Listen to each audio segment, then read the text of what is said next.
Welcome to part 38. Sorry about that. Upload Studios cut off before I could show what the evidence was needed. It was the parking lot map in order for us to pretty much get to this point right here. As Phoenix is staring a hole straight into Angel Starr, who still, by the way, hates prosecutors. Who could blame her because of the fact that she was fired? Guess who was the chief prosecutor in charge of that? So, if it hasn't already dawned on you, this is basically a quest for revenge. And it's not just Lana who got her ousted, it was Edgeworth as well. So, on that note,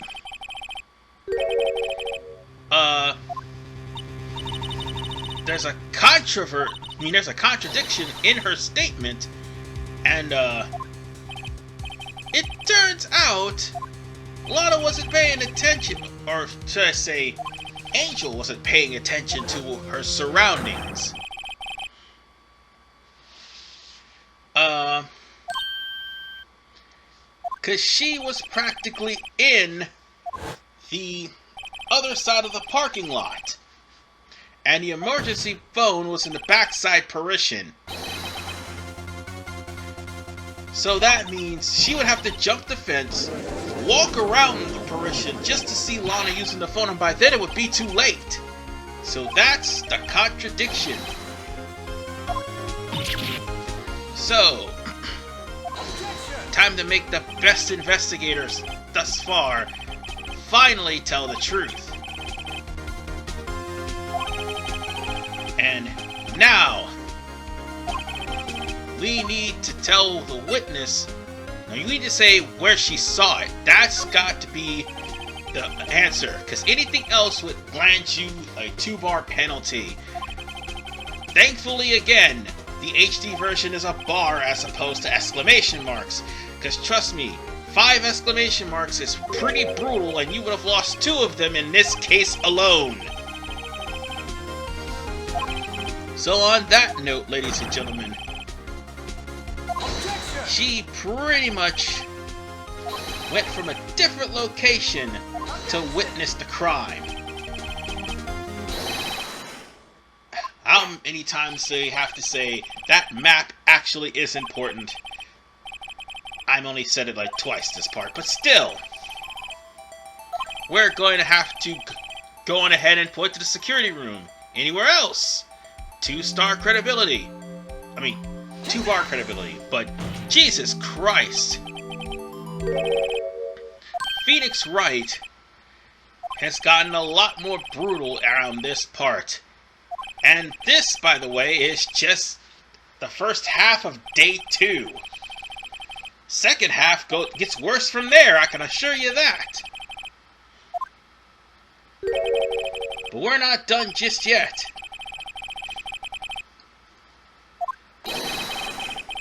She still, honestly, can only see the back of the Parisian.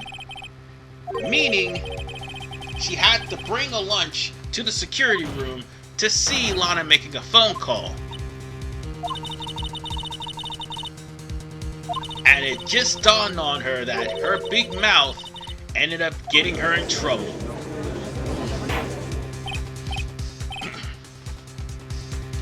So, let's be honest. She's practically dancing the lines of perjury. And she's doing it all to get revenge on Lana, who pretty much caused her to be fired. So on that note, she is trying so hard to actually cover up something very important.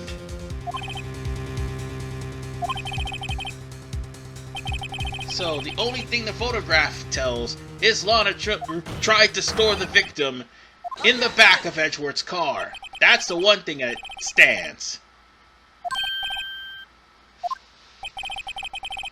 Now,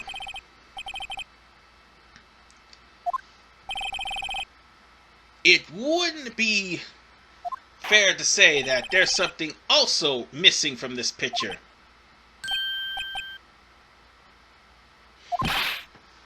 The judge just put Edgeworth on the spot. I mean, no, not Edgeworth. Phoenix Wright on the spot.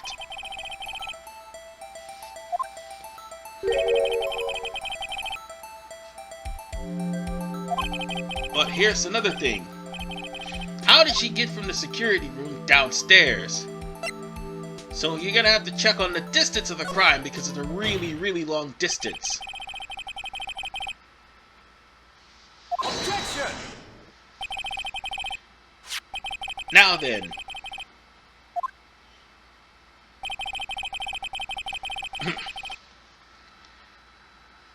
He mentioned something about the crime being only 30 feet from there. There's the problem. That door was locked when we investigated it back in part 34. No, part 33 if I'm not mistaken. Yes. We investigated the door in part 33 and it was locked. So there was no way we could get in. So, from where she was all the way until she, oh god, what the fuck? Squid wheels? Oh! Oh no! But she was going over to the security room to meet with the security guard, but she had no way of getting in because that door was locked and it was only for authorized personnel only.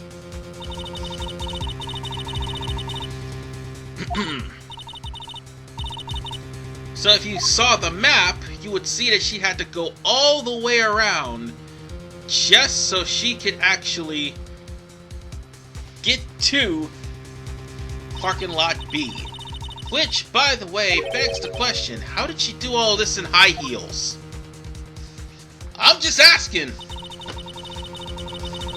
Wouldn't running in high heels be completely dangerous for your ankles, ladies? Let me know in the comment section below. And yes, she's wearing high heels. Which means one thing.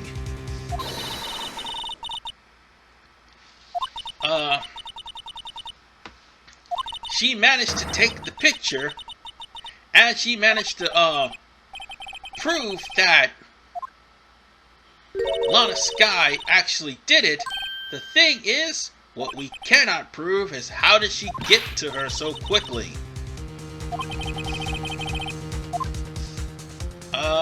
Just might as well raise an objection. Sitting back and observe will end this.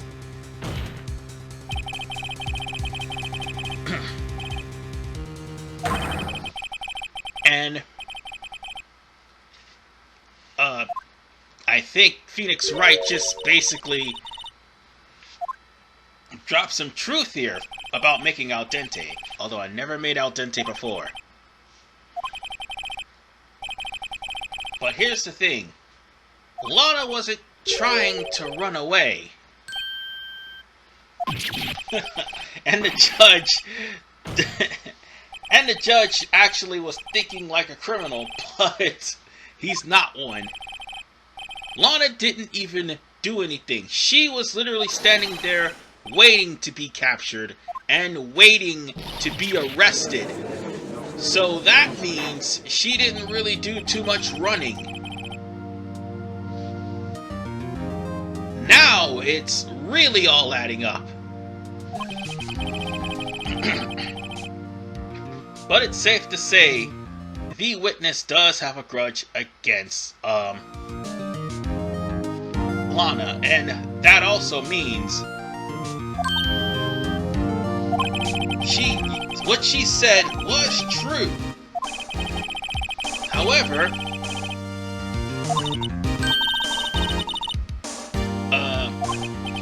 I think we're not done just yet. Knowing how this works, before the trial is over, there's gonna be some new evidence appearing. Something that should have actually appeared a long time ago. And goddamn it, squid wheels! Just thinking about it makes me sick.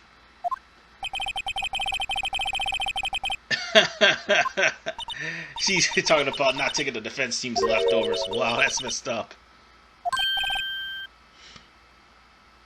And she has decisive evidence. And among the things that's there, because she was taking pictures, even though she has no business being there because she no longer works as an officer of the law, she actually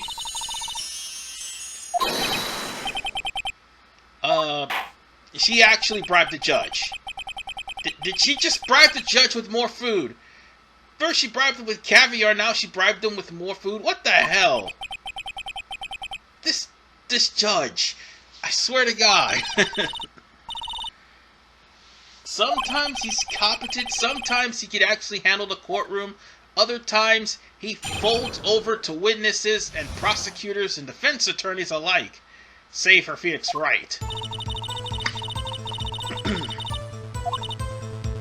And she omitted the victim's shoe.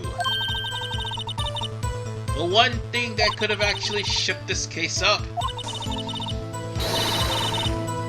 But as it stands, the victim's shoe happens to be the key evidence. And oh crap, this is definitely not looking good for Lana. The evidence just keeps piling. And Edgeworth is just as curious as everybody else. If anybody would have gotten the evidence, it would have been him. Oh, there's an explanation for that. Unfortunately, it would have to be in Day 2, Part 2. But for now, we need to finish up Day 2, Part 1. And at this point, she actually has bribed a couple of guys in forensics with lunchboxes.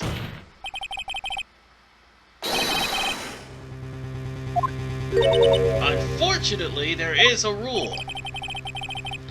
2 rules of evidence law. 1, the evidence must be approved by the police, and 2, the evidence must be relevant with the case at hand.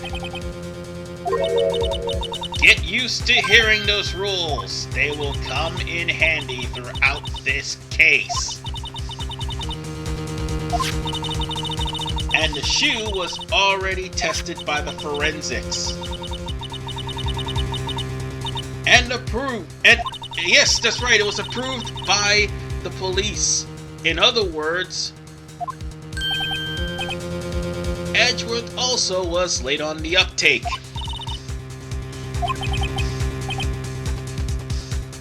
So Edgeworth was actually confident and thought he could actually dismiss the evidence, but he couldn't.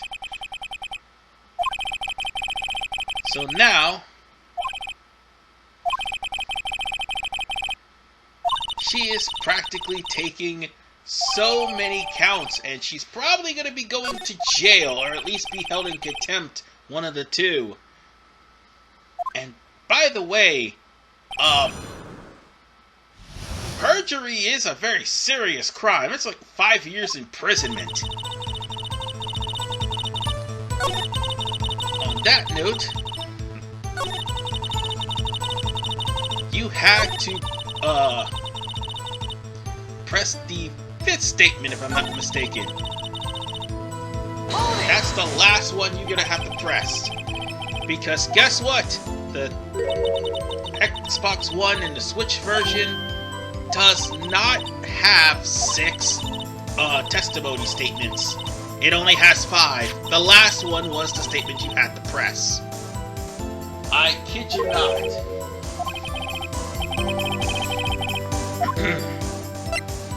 So select there is a problem, and continue on with the almost an interrogation. We're not detectives, but continue on with the cross-examination. So we're gonna have to actually look underneath this guy's shoe. Oh boy, examination! And peppered fish guts? Okay, I'm getting real sick now. Oh god, that is disgusting! So we'll have to show the evidence by flipping over the shoe and examining either the heel or the foot. Either one, it doesn't matter so long as you examine blood underneath the shoe.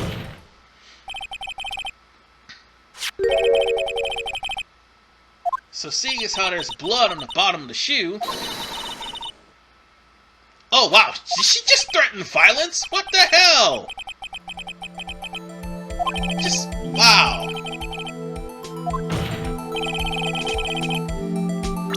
And the contradiction to that, ladies and gentlemen, would be, of course, the crime scene photo. Maybe you should take a look at the crime scene photo and see that there's not a single blood print in the area. Considering that there is blood on the shoe. The victim's blood.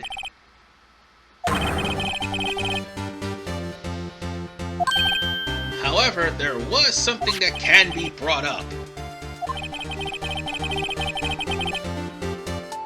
And that is the fact that Angel Starr actually revealed that she did, however, had to try to blockade Lana from getting away. And,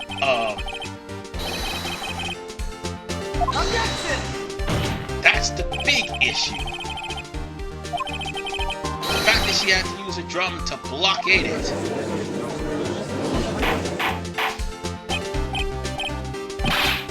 And we're about to find out exactly what happens. And I'm pretty sure Edgeworth is going to bring that up anyway. And yeah, a lack of footprint is a contradiction. Because if there's no... Oh no! Emma, you idiot!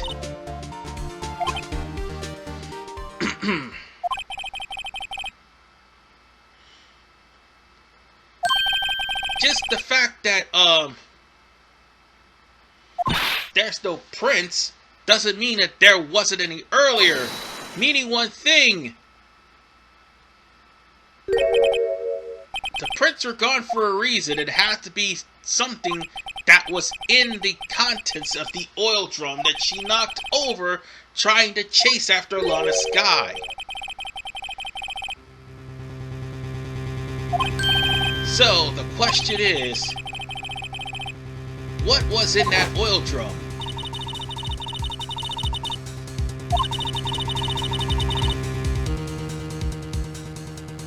And that basically was the thing that needs to be said.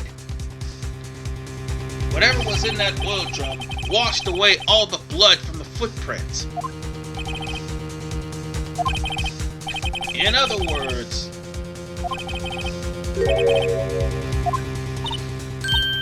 everything that Phoenix Wright just basically tried to press, and everything he said about there not being any footprints,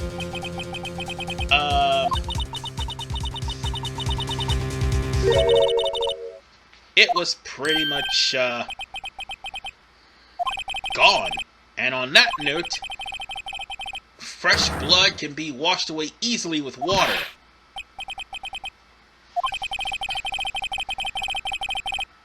And since the bloodstains have been washed away, Phoenix has no contradiction or no case. Meaning one thing, he's once again in a dead end. Looks like this really is the end. Phoenix definitely finds himself in the corner. So what's gonna happen now? What's he gonna do? I think it calls for some bullshitting! And now that I stop and think about it, the only reason that there would be blood from Lana Skye is because of the fact that she stabbed herself in the hand. They're not going to bring that up just yet.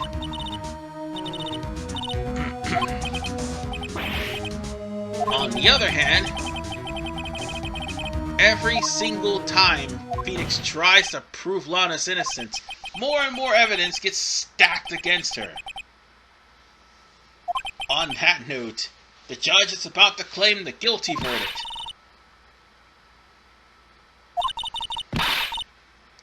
Oh.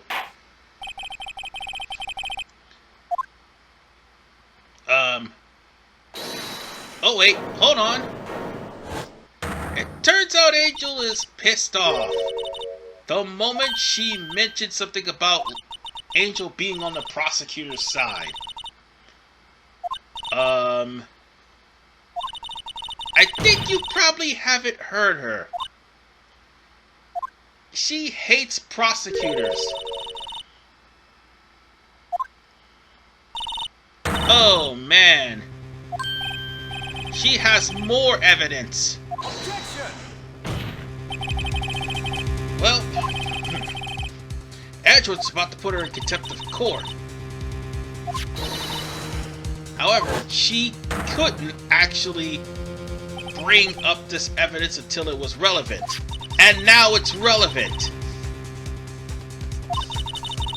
So, with that said, thanks to the picture and the blood being washed away, it's safe to say, Lana screwed.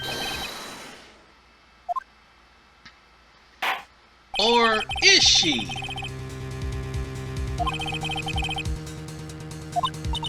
So, what can we do now? There's lots of evidence against her. 2 pictures, actually no, 3 pictures actually. Shoe with her blood on it. Edgeworth's car being used as a weapon, as well as his knife. And, oh no. I think I know what may happen. I thought we were over this. I mean, it's just a flashback. Nobody's getting channeled this time around.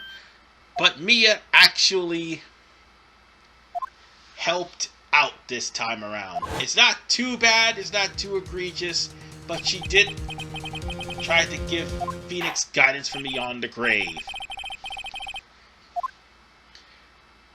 Objection!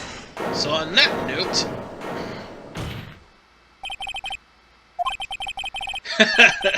the judge is just looking like, what the hell, I want to just slam the gavel. But we can't, because there is something very important. Look in the muffler.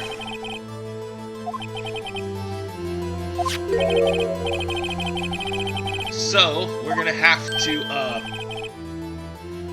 actually show off where is the problem area, and that is going to be the muffler itself.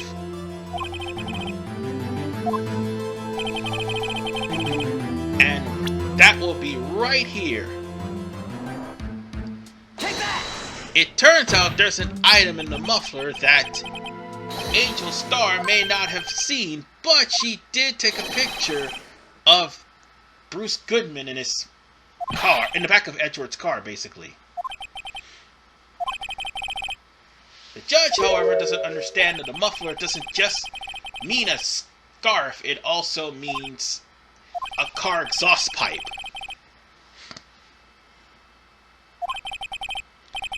So on that note,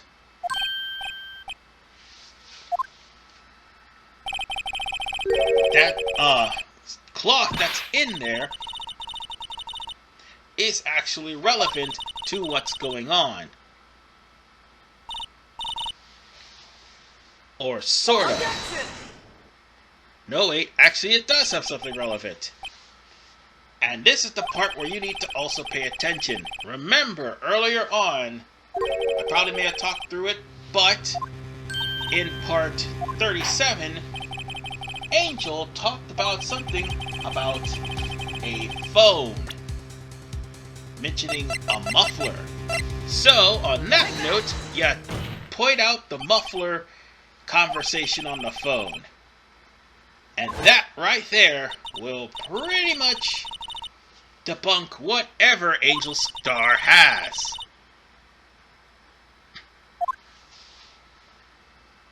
And she's probably gonna break down.